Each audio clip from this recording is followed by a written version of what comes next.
This is the farm where investigators have just found more than 10,000 human remains. Box Hollow Farm used to belong to the Baumeister family, who moved in 1988 thinking that this was their dream home. No one knew that over the next 8 years, Herb lured young men from Indianapolis to the swimming pool of their basement. Today, officials just continue to find new victims, and we finally have an idea of what happened. What we know is that in the summer of '94, the couple's 13-year-old son came to his mom to show her a full skeleton he'd found in their backyard. Julie ended up believing her husband when he said it was fake, and more men continued to go missing until someone finally caught on. One night later that year, a man named Tony Harris was bartending at the local 501 tavern. He was reportedly just doing his job when he saw this guy intently staring at his friend Roger's missing person poster. Roger was actually one of 6 who had just vanished from their gay night scene, and Tony could tell whoever this was knew something. He struck up a conversation with the man who called himself Brian Smart and agreed to go back to what he claimed was his employer's house for a cocktail and a swim. Now, according to Tony, he and Brian drove into rich territory, where they eventually arrived at a house with a long driveway and a sign that had something to do with the farm.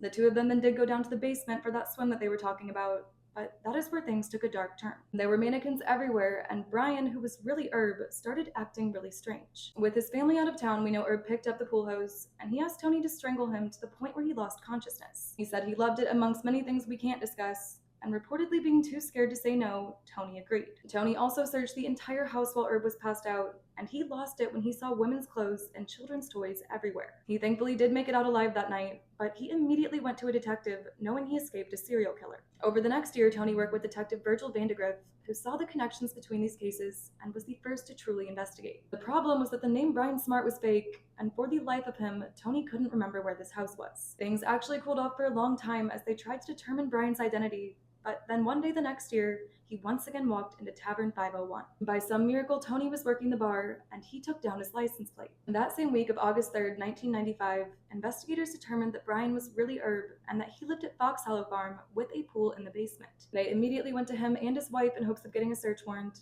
but they both refused. Julie was truly in denial about everything, and it took her another year to realize that all of these cases happened when she took the kids out of town. She finally called detectives in '96 to tell them about the bone she'd found years ago, and then with Herb gone fishing, she let them search. In the backyard, detectives would quickly find that they weren't standing on a back patio, but rather a huge mound of burned and crushed bones. They found so many bones in the following weeks, it is unbelievable.